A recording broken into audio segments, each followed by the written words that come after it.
င်္ဂလာပါရှင်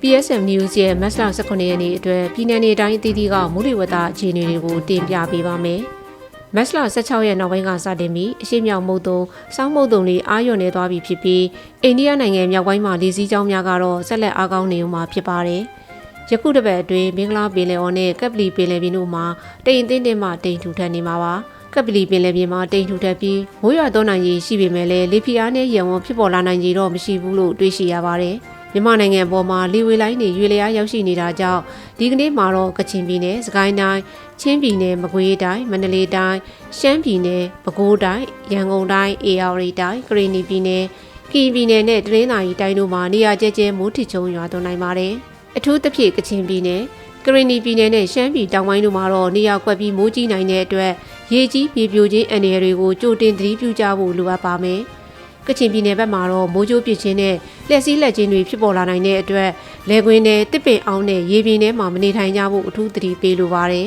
။ပင်လယ်ပြင်အခြေအနေကိုကြည့်ရမယ်ဆိုရင်တော့တနင်္သာရီရခိုင်ကမ်းရိုးတန်းမြို့ဝကျွန်းပေါ်ဒေသတွေနဲ့ဗုဒ္ဓမပင်လယ်ကွေ့ဘက်မှာလေတိုင်နှုန်းတနအီ25မိုင်ကနေ30မိုင်ထိတိုက်ခတ်နိုင်ပြီးလှိုင်းကြီးနိုင်ပါတယ်။ရန်ကုန်မြို့ဝနဲ့ကမ်းရိုးတန်းအနီးပင်လယ်ပြင်မှာတော့လေတိုင်နှုန်းတနအီ9မိုင်ကနေ15မိုင်ခန့်လှိုင်းအမြင့်ပေတပေခွဲကနေ2ပေခန့်သာရှိမှဖြစ်လို့အခြေအနေပုံမှန်ရှိနေပါတယ်။ဆက်လက်ပြီးစိုက်ပျိုးရေးနဲ့ကျန်းမာရေးအတွက်အထူးကြံပြုချက်များကိုတင်ပြပေးသွားပါမယ်။ယခုရက်ပိုင်းမှာနေ့အပူချိန်တွေမြင့်တက်လာပြီးလေထုခြောက်သွေ့မှုပုံမဖြစ်ပေါ်လာပါမယ်။ရန်ကုန်မြောက်ပိုင်းမြို့နယ်တွေဖြစ်တဲ့မင်္ဂလာတုံနဲ့ဖောင်ကြီးဘက်မှာဆိုရင်ရေဝိပြန်နှုန်းမြင့်တက်ပြီးမြေစီလွှာအဆိုတဲ့ရောကျလာတာတွေကိုတွေ့ရပါတယ်။ဒါကြောင့်တောင်သူကြီးတွေအနေနဲ့တီးနှံပင်တွေအပူဒဏ်ကြောင့်ထိခိုက်မှုမရှိစေဖို့မြေစီလွှာအဆိုတဲ့ထိမ့်သိမ်းဖို့နဲ့ပိုးဖွားကြရမှုတွေကိုကြိုတင်ကာကွယ်ဖို့အကြံပြုလိုပါတယ်။ပြည်သူလူထုအနေနဲ့လည်းလေထုခြောက်သွေ့ပြီးအပူချိန်မြင့်တက်လာမှုကြောင့်ဖြစ်ပေါ်လာနိုင်တဲ့ရေဓာတ်ခန်းခြောက်ခြင်းအပူလွန်ကဲခြင်းနဲ့တက်ရှူလမ်းကြောင်းဆိုင်ရာပြဿနာတွေကိုအထူးဂရုပြုကြဖို့ကဲလွန်ရောင်ကြီးတန်းကနေကာကွယ်ကြဖို့နဲ့